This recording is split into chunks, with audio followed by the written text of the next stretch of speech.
ओम बृहस्पति देवाय नमः। ओम विष्णु देवाय नमः। स्वागत है आपका हमारे चैनल पर। आज के इस वीडियो में आप सुनेंगे बृहस्पतिवार व्रत की कथा। सभी प्रकार की व्रत कथाएं सुनने के लिए और हमसे जुड़े रहने के लिए आपको हमारे चैनल को सब्सक्राइब करके बेल आइकन पर प्रेस करना है और आज की वीडियो अच्छी लगे तो लाइक करना है और शेयर करना है। इसके साथ ही हमारे चैनल पर दुर्गा सप्तशती की कथाएं भी सुनाई जा रही हैं, तो उन्हें भी आप अवश्य सुनें। तो चलिए कथा शुरू करने से पहले हम बृहस्पतिवार व्रत की विधि जान लेते हैं। बृहस्पतिवार के व्रत में केले का पूजन करना चाहिए। कथा और पूजन के समय मन, कर्म और वचन से शुद्ध होकर मनोकामना पूर्ति के लिए बृहस्पति देव से प्रार्थना करनी चाहिए और मेरी इच्छाओं को बृहस्पति देव अवश्य पूरा करेंगे, ऐसा मन में विश्वास रखना चाहिए। बृहस्पतिवार के व्रत में एक ही समय भोजन करना चाहिए और भोजन पीले चने की दाल आदि का करना चाहिए और इसमें नमक का सेवन नहीं किया जाता, तो बृहस्पतिवार के व्रत में नमक न खाएं। पीले वस्त्र पहने, पीले फलों का प्रयोग करें, पीले चंदन से भगवान विष्णु की पूजा करें। पूजन के बाद प्रेम पूर्वक गुरु महाराज की कथा सुननी चाहिए। इस व्रत को करने से मन की सारी इच्छाएं पूर्ण होती हैं और बृहस्पति भगवान प्रसन्न होते हैं। धन, विद्या, पुत्र तथा मनवांछित फल की प्राप्ति होती है। परिवार में सुख तथा शांति रहती है। इसीलिए यह व्रत सर्वश्रेष्ठ और अति फलदायक बताया गया है। बृहस्पतिवार की कथा के अनुसार प्राचीन समय की बात है कि भारत में एक राजा राज्य करता था। वह बड़ा प्रतापी और दानी था। वह नित्य प्रति मंदिर में भगवत दर्शन करने जाता था। ब्राह्मण और गुरु की सेवा किया करता था। उसके द्वार से कोई भी याचक निराश होकर नहीं लौटता था। वह प्रत्येक गुरुवार को व्रत रखता एवं पूजन करता था। हर दिन गरीबों की सहायता करता था, परंतु ये सब बातें उसकी रानी को अच्छी नहीं लगती थी। वह न व्रत करती और न किसी को एक भी पैसा दान में देती थी। वह राजा से भी ऐसा करने को मना किया करती थी। एक समय की बात है, राजा शिकार खेलने वन को चले गए। घर पर रानी और दासी थी। उसी समय गुरु बृहस्पति देव साधु का रूप धारण कर राजा के दरवाजे पर भिक्षा मांगने आए। साधु ने रानी से भिक्षा मांगी तो वह कहने लगी, हे साधु महाराज, मैं इस दान पुण्य से तंग आ गई हूँ। इस कार्य के लिए तो मेरे पति देवी बहुत हैं। अब आप ऐसी कृपा करें कि सारा धन नष्ट हो जाए और मैं आराम से रह सकूं। साधु रूपी बृहस्पति देव ने कहा, देवी, तुम तो बड़ी विचित्र हो। संतान और धन से कोई दुखी नहीं होता। पापी भी पुत्र और धन की इच्छा करता है। अगर तुम्हारे पास धन अधिक है तो भूखे मनुष्यों को भोजन कराओ, प्याऊ लगवाओ, ब्राह्मणों को दान दो, धर्मशालाएं बनवाओ, कुआं, तालाब, बावड़ी, बाग, बगीचों आदि का निर्माण कराओ तथा निर्धनों की कुंवारी कन्याओं का विवाह कराओ। साथ ही यज्ञ आदि करो। इस प्रकार के कर्मों से आपके कुल का और आपका नाम परलोक में सार्थक होगा एवं स्वर्ग की प्राप्ति होगी। परंतु रानी साधु की इन बातों से खुश नहीं हुई। उसने कहा, हे साधु महाराज, मुझे ऐसे धन की आवश्यकता नहीं जिसको मैं अन्य लोगों को दान दूं तथा जिसको रखने और संभालने में ही मेरा सारा समय नष्ट हो जाए। साधु ने कहा, हे देवी, यदि तुम्हारी ऐसी इच्छा है तो जैसा मैं तुम्हें बताता हूँ तुम वैसा ही करना। बृहस्पतिवार के दिन घर को गोबर से लीपना, अपने केशों को पीली मिट्टी से धोना, केशों को धोते समय स्नान करना, राजा से कहना वह हजामत करवाए, भोजन में मांस मदिरा खाना, कपड़ा धोबी के यहाँ धुलने डालना। इस प्रकार 7 बृहस्पतिवार करने से तुम्हारा सारा धन नष्ट हो जाएगा। यह कहकर साधु महाराज अंतर्ध्यान हो गए। रानी ने साधु के कहने के अनुसार 7 बृहस्पतिवार वैसा ही करने का विचार किया। साधु के बताए अनुसार करते हुए केवल 3 बृहस्पतिवार ही बीते थे कि उसकी समस्त धन संपत्ति नष्ट हो गई। भोजन के लिए दोनों समय परिवार तरसने लगा तथा सांसारिक भोगों से दुखी रहने लगा। तब वह राजा रानी से कहने लगा कि हे रानी, तुम यहाँ पर रहो, मैं दूसरे देश को जाता हूँ, क्योंकि यहाँ पर मुझे सभी मनुष्य जानते हैं, इसलिए मैं यहाँ कोई कार्य नहीं कर सकता। देश चोरी परदेश भीख बराबर है। ऐसा कहकर राजा परदेश चला गया। वहाँ जंगल से लकड़ी काटकर लाता और शहर में बेचता। इस तरह जीवन व्यतीत करने लगा। इधर राजा के बिना रानी और दासियां दुखी रहने लगी। किसी दिन भोजन मिलता और किसी दिन जल पीकर ही रह जाती। एक समय रानी और दासियों को 7 दिन बिना भोजन के व्यतीत हो गए। तो रानी ने अपनी दासी से कहा कि हे दासी, यह पासी के नगर में मेरी बहन रहती है, वह बड़ी धनवान है, तू उसके पास जा और वहां से 5 सेर बेझर मांग कर ले आ, जिससे कुछ समय के लिए गुजर हो जाएगी। दासी रानी की बहन के पास गई। रानी की बहन उस समय पूजा कर रही थी। बृहस्पतिवार का दिन था। दासी ने रानी की बहन से कहा, हे रानी, मुझे आपकी बहन ने भेजा है, मुझे 5 सेर बेझर दे दो। दासी ने यह बात अनेक बार कही, परंतु रानी की बहन ने कोई उत्तर नहीं दिया, क्योंकि वह उस समय बृहस्पतिवार की कथा सुन रही थी। जब दासी को रानी की बहन से कोई उत्तर नहीं मिला तो वह बहुत दुखी हुई। उसे क्रोध भी आया। वह लौटकर रानी से बोली, हे रानी, आपकी बहन बहुत ही धनी स्त्री है, छोटे लोगों से बात भी नहीं करती। मैंने उससे कहा तो उसने कोई उत्तर नहीं दिया। मैं वापस चली आई। रानी बोली, हे दासी, इसमें उसका कोई दोष नहीं है। जब बुरे दिन आते हैं तब कोई सहारा नहीं देता। अच्छे बुरे का पता विपत्ति में ही लगता है। जो ईश्वर की इच्छा होगी वही होगा। यह सब तो हमारे भाग्य का दोष है। उधर रानी की बहन ने सोचा कि मेरी बहन की दासी आई थी, परंतु मैं उससे नहीं बोली, इससे वह बहुत दुखी हुई होगी। कथा सुन और विष्णु भगवान का पूजन समाप्त कर वह अपनी बहन के घर आई और कहने लगी, हे बहन, मैं बृहस्पतिवार का व्रत कर रही थी, तुम्हारी दासी गई, परंतु जब तक कथा होती है तब तक ना उठते हैं और ना बोलते हैं, इसीलिए मैं नहीं बोली। कहो दासी, क्यों गई थी? रानी बोली, बहन, हमारे घर अनाज नहीं था। वैसे तुमसे कोई बात छुपी नहीं है, इस कारण मैंने दासी को तुम्हारे पास 5 सेर बेझर लेने के लिए भेजा था। रानी की बहन बोली, बहन देखो, बृहस्पति भगवान सबकी मनोकामना पूरी करते हैं। देखो, शायद तुम्हारे घर में अनाज रखा हो। यह सुनकर दासी घर के अंदर गई तो वहां उसे एक घड़ा बेजर का भरा मिल गया। उसे बड़ी हैरानी हुई, क्योंकि उसने एक एक बर्तन देख लिया था। उसने बाहर आकर रानी को बताया। दासी अपनी रानी से कहने लगी, हे रानी, देखो, वैसे हमको जब अन्न नहीं मिलता तो हम रोज ही व्रत करते हैं। अगर इनसे व्रत की विधि और कथा पूछ ली जाए तो उसे हम भी किया करेंगे। दासी के कहने पर रानी ने अपनी बहन से बृहस्पतिवार व्रत के बारे में पूछा। उसकी बहन ने बताया, बृहस्पतिवार के व्रत में चने की दाल और मुनक्का से विष्णु भगवान का केले की जड़ में पूजन करें तथा दीपक जलाएं, पीला भोजन करें तथा कथा सुनें। इस प्रकार करने से गुरु भगवान प्रसन्न होते हैं, अन्न पुत्र धन देते हैं, मनोकामना पूरी करते हैं। व्रत और पूजन की विधि बताकर रानी की बहन अपने घर लौट गई। रानी और दासी दोनों ने निश्चय किया कि बृहस्पति भगवान का पूजन अवश्य करेंगी। 7 रोज बाद जब बृहस्पतिवार आया तो उन्होंने व्रत रखा। घुड़साल में जाकर चना और गुड़ बीन लाई तथा उसकी दाल से केले की जड़ तथा विष्णु भगवान का पूजन किया। अब भोजन पीला कहाँ से आए? दोनों बड़ी दुखी हुई, परंतु उन्होंने व्रत किया था, इस कारण बृहस्पति भगवान प्रसन्न थे। एक साधारण व्यक्ति के रूप में वे 2 थालों में सुंदर पीला भोजन लेकर आए और दासी को देकर बोले, हे दासी, यह भोजन तुम्हारे और रानी के लिए है, तुम दोनों करना। दासी भोजन पाकर बड़ी प्रसन्न हुई और रानी से बोली, रानी जी, भोजन कर लो। रानी को भोजन आने के बारे में कुछ पता नहीं था, इसलिए वह दासी से बोली, जा तू ही भोजन कर, क्योंकि तू हमारी व्यर्थ में हंसी उड़ाती है। दासी बोली, एक व्यक्ति भोजन दे गया है। रानी कहने लगी, वह भोजन तेरे लिए ही दे गया है, तू ही भोजन कर। दासी ने कहा, वह व्यक्ति हम दोनों के लिए 2 थालों में भोजन देकर गया है, इसलिए मैं और आप दोनों ही साथ साथ भोजन करेंगी।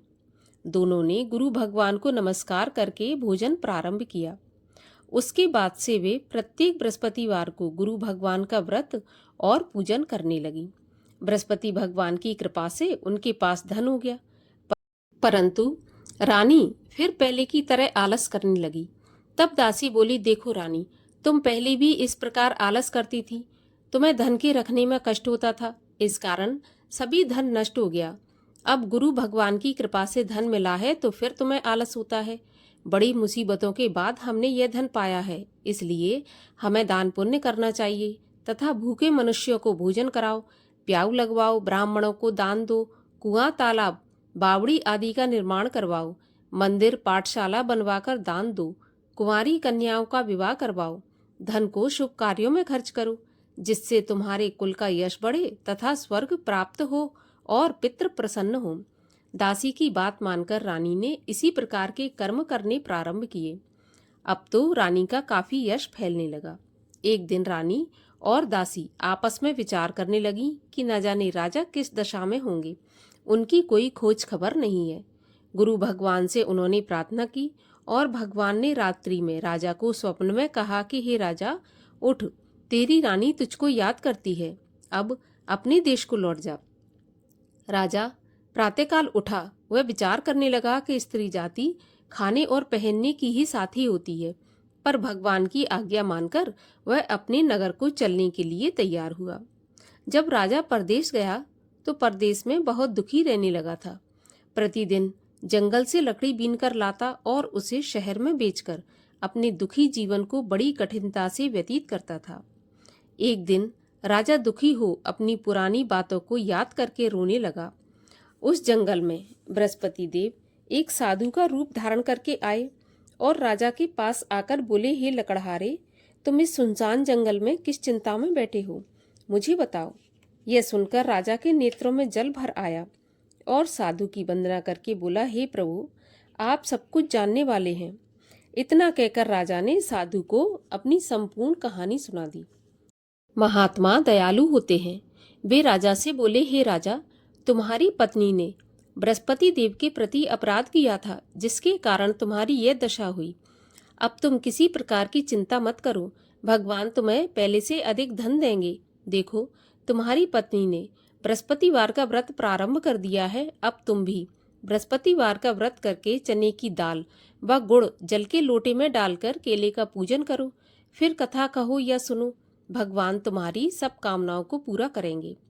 साधु को प्रसन्न देखकर राजा बोला, हे प्रभु, मुझे लकड़ी बेचकर इतना पैसा नहीं बचता जिससे भोजन करने के उपरांत कुछ बचा सकूं। मैंने रात्रि में अपनी रानी को व्याकुल देखा है। मेरे पास कोई साधन नहीं जिससे उसका समाचार जान सकूं।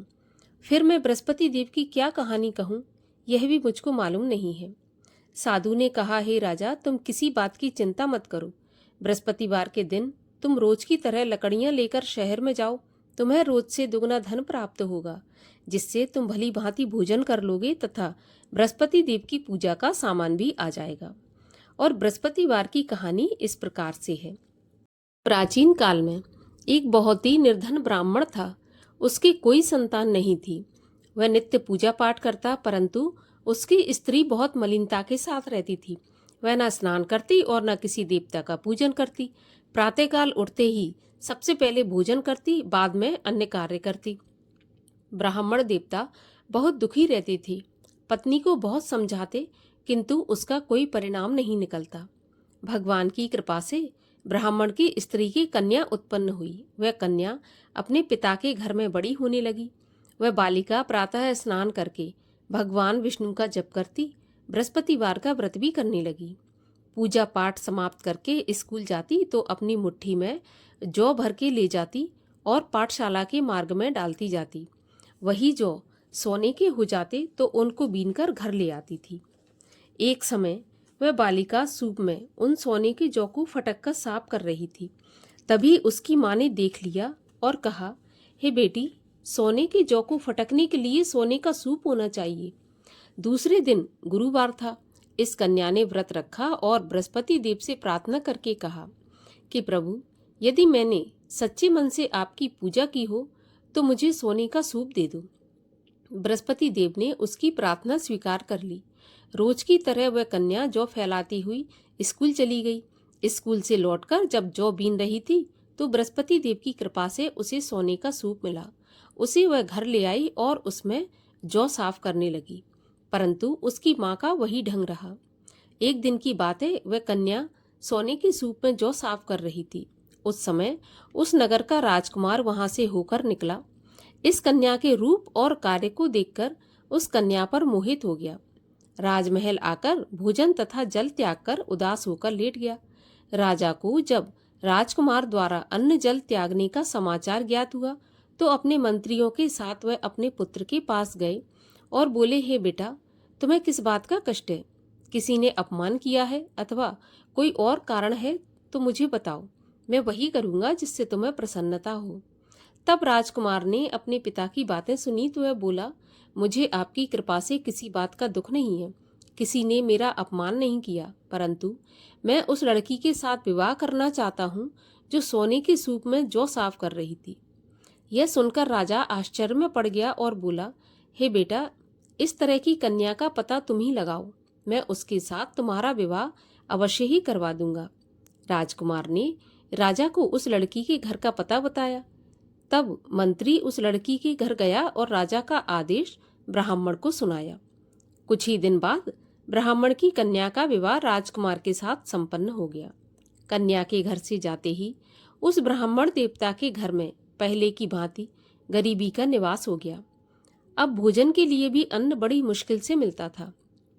एक दिन दुखी होकर ब्राह्मण देवता अपनी पुत्री से मिलने गए। बेटी ने पिता की दुखी अवस्था को देखा और अपनी माँ का समाचार पूछा तो ब्राह्मण ने सभी हाल कह दिया। कन्या ने बहुत सा धन देकर अपने पिता को विदा कर दिया। इस तरह ब्राह्मण का कुछ समय सुखपूर्वक व्यतीत हो गया, लेकिन कुछ दिन बाद फिर वही हाल हो गया। ब्राह्मण फिर अपनी कन्या के आ गया और सभी हाल कहा तो पुत्री बोली, हे पिताजी, आप माताजी को यहाँ लिवा लाओ, मैं उन्हें विधि बता दूंगी जिससे गरीबी दूर हो जाए। ब्राह्मण देवता अपनी स्त्री को साथ लेकर राजमहल अपनी पुत्री के पास पहुंचे तो पुत्री अपनी माँ को समझाने लगी कि हे माँ, तुम प्रातःकाल उठकर प्रथम स्नान आदि करके विष्णु भगवान का पूजन करो तो सब दरिद्रता दूर हो जाएगी। परंतु उसकी माँ ने उसकी एक भी बात नहीं मानी। वह प्रातःकाल उठकर अपनी पुत्री का बचा जूठन खा लेती थी। एक दिन उसकी पुत्री को बहुत गुस्सा आया।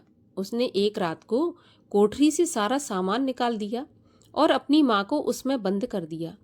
प्रातःकाल उसमें से उसे निकाला तथा स्नान आदि करा के पूजा पाठ करवाया तो उसकी माँ की बुद्धि ठीक हो गई। इसके बाद वह नियम से पूजा पाठ करती और प्रत्येक बृहस्पतिवार को व्रत रखने लगी। इस व्रत के प्रभाव से उसकी माँ भी बहुत धनवान तथा पुत्रवती हो गई और बृहस्पति देवता के प्रभाव से स्वर्ग को गई।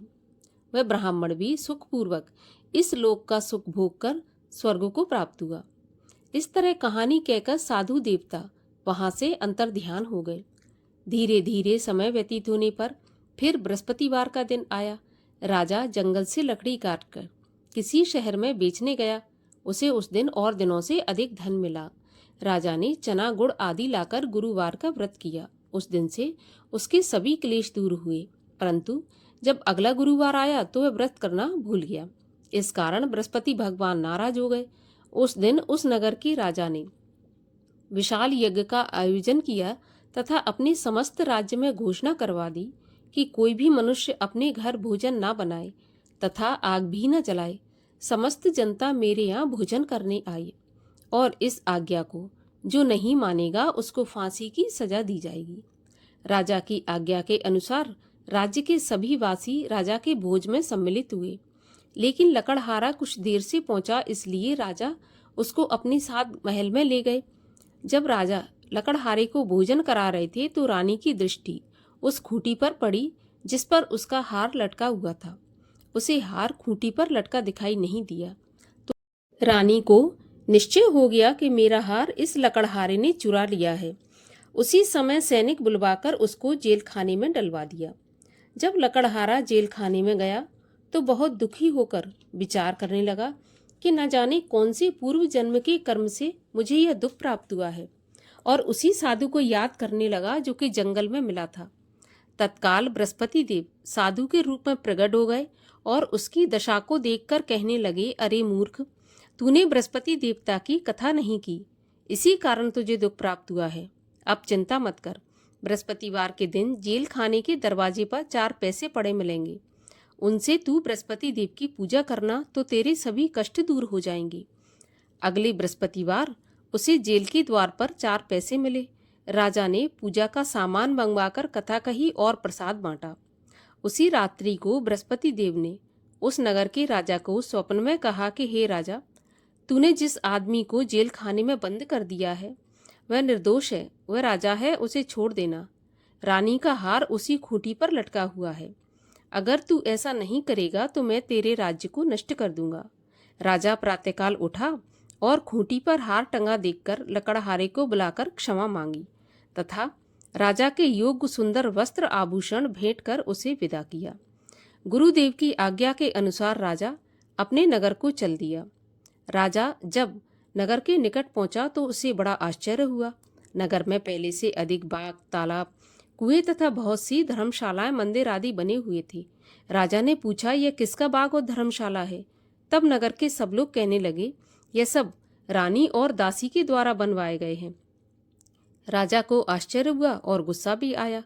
जब रानी ने खबर सुनी कि राजा आ रहे हैं तो उसने अपनी दासी से कहा कि दासी, देख राजा हमको कितनी बुरी हालत में छोड़ गए थे।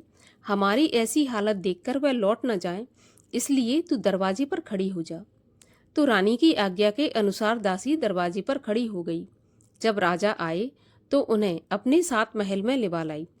तब राजा ने क्रोध करके अपनी तलवार निकाली और पूछने लगा, बताओ यह धन तुम्हें कैसे प्राप्त हुआ है?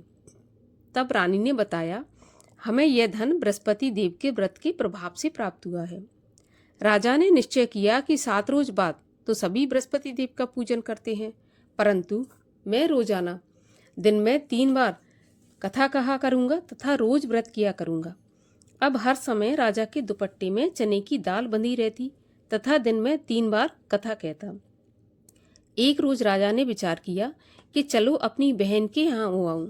इस तरह निश्चय कर राजा घोड़े पर सवार हो अपनी बहन के यहाँ चल दिया। मार्ग में उसने देखा कि कुछ आदमी एक मुर्दे को लिए जा रहे हैं।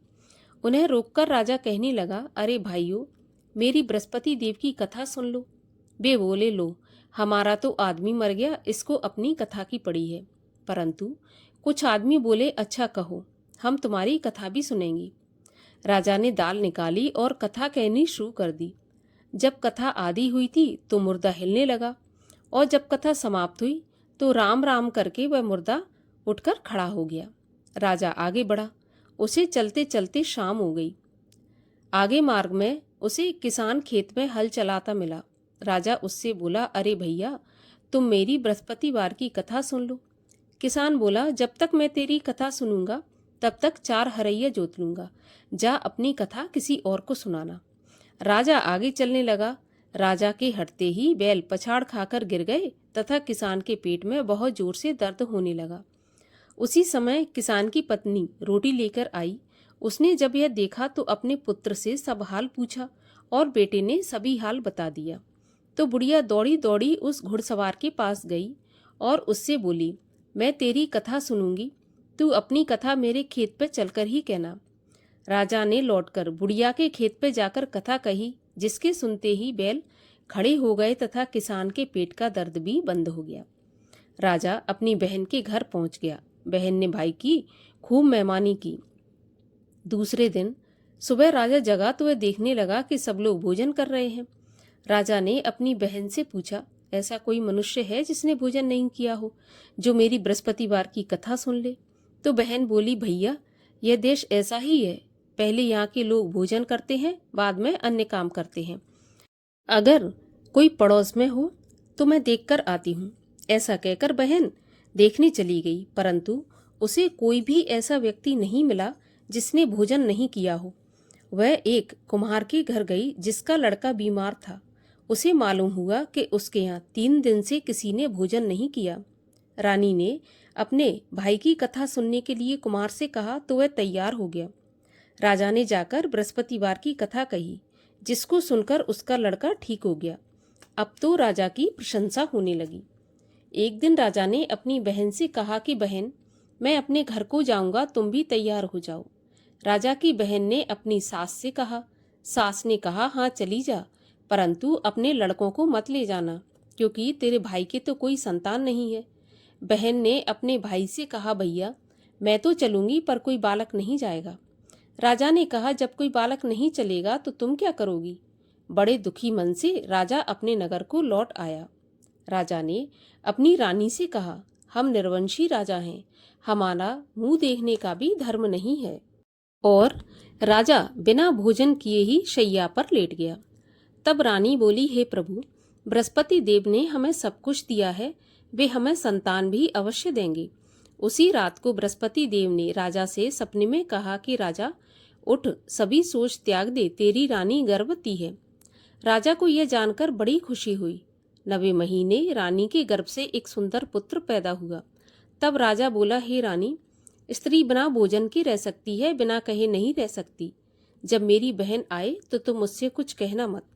रानी ने सुनकर हाँ कर दिया। जब राजा की बहन ने यह शुभ समाचार सुना तो बहुत खुश हुई तथा बधाई लेकर अपने भाई के यहाँ आई। तभी रानी ने कहा, घोड़ा चढ़ाकर नहीं आई, गधा चढ़ी आई। राजा की बहन बोली, भाभी, मैं इस प्रकार न कहती तो तुम्हें औलाद कैसे मिलती? बृहस्पति देव ऐसे ही हैं, जैसी जिसके मन में कामना है सभी को पूर्ण करते हैं। जो सद्भावना पूर्वक बृहस्पतिवार का व्रत करता है एवं कथा पढ़ता है अथवा सुनता है और दूसरों को सुनाता है, बृहस्पति देव उसकी सभी मनोकामना पूरी करते हैं। भगवान बृहस्पति देव उनकी सदैव रक्षा करते हैं।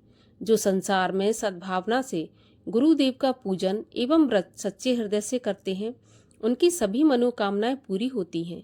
जैसी सच्ची भावना से रानी और राजा ने बृहस्पति देव की कथा का गुणगान किया तो उनकी सभी इच्छाएं बृहस्पति देव ने पूर्ण की थी। इसलिए सबको कथा सुनने के बाद प्रसाद लेकर जाना चाहिए। हृदय से उनका मनन करते हुए जयकारा बोलना चाहिए। बोलिए बृहस्पति भगवान की जय। बृहस्पति देव की आरती। ओम जय बृहस्पति देवा, स्वामी जय बृहस्पति देवा। छिन छिन भोग लगाऊं, कदली फल मेवा। ओम जय बृहस्पति देवा।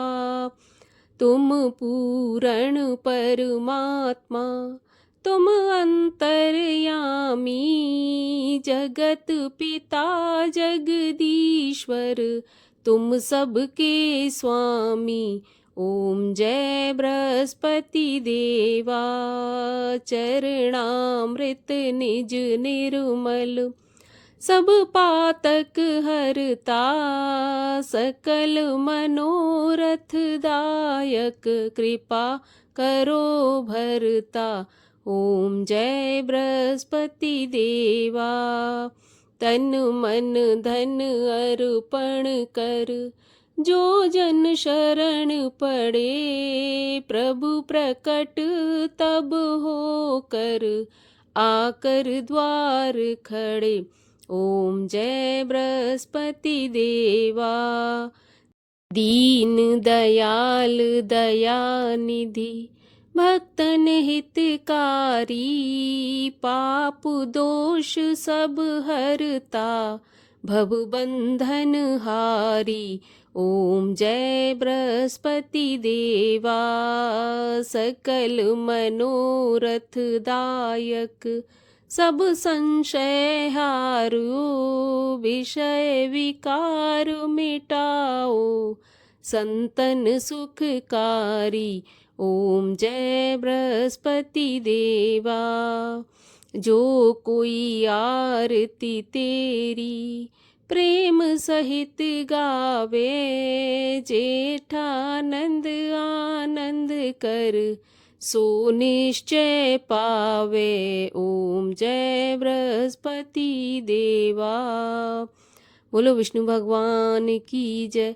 बोलो बृहस्पति भगवान की जय।